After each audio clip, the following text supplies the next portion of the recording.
আজকে খুবই কনসেনসাস কমিশনের সাথে পলিটিক্যাল পার্টিগুলোর আজকে খুবই একটা গুরুত্বপূর্ণ পর্ব শুরু হলো।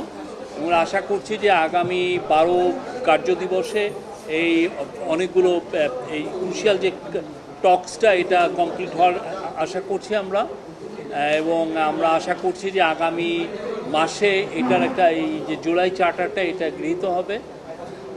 আর জামাত ইসলামীর সাথে আমাদের কথা হয়েছে, আমরা আশা করছি কালকে তারা এই টক্সে জয়েন করবে। আমরা সর্বোচ্চ নিউট্রালিটি মেনটেন করছি, আমরা সবার কথা শুনছি।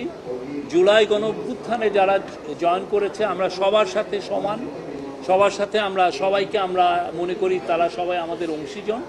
তো আমার মনে হয় না যে এটা মানে সত্য, আমরা আমাদের সর্বোচ্চ নিউট্রালিটি রাখছি। এটা একটা খুবই ক্রুশিয়াল পর্ব, খুব দেখছেন তো আজকের থেকে ইন্টেন্সিভ ডিসকাশন হচ্ছে, খুবই সুন্দর পরিবেশে সমস্ত প্রায় সব পার্টিগুলো এসছেন, এবং আমরা আশা করছি যে এটা খুব স্মুথলি আমরা জুলাই চার্টারটা গৃহীত হবে। আমাদের কাজে এবং আমাদের কথায় আমরা সম্পূর্ণ নিরপেক্ষ, এবং যারা আমাদের এই জুলাই অগাস্টেরও গণঅভ্যুত্থানে ছিল যতগুলো পার্টি যারাই ছিল সবার প্রতি আমরা সমানভাবে নিরপেক্ষ। আমরা মনে করি এই প্রত্যেকটা পার্টি আমাদের অংশীজন।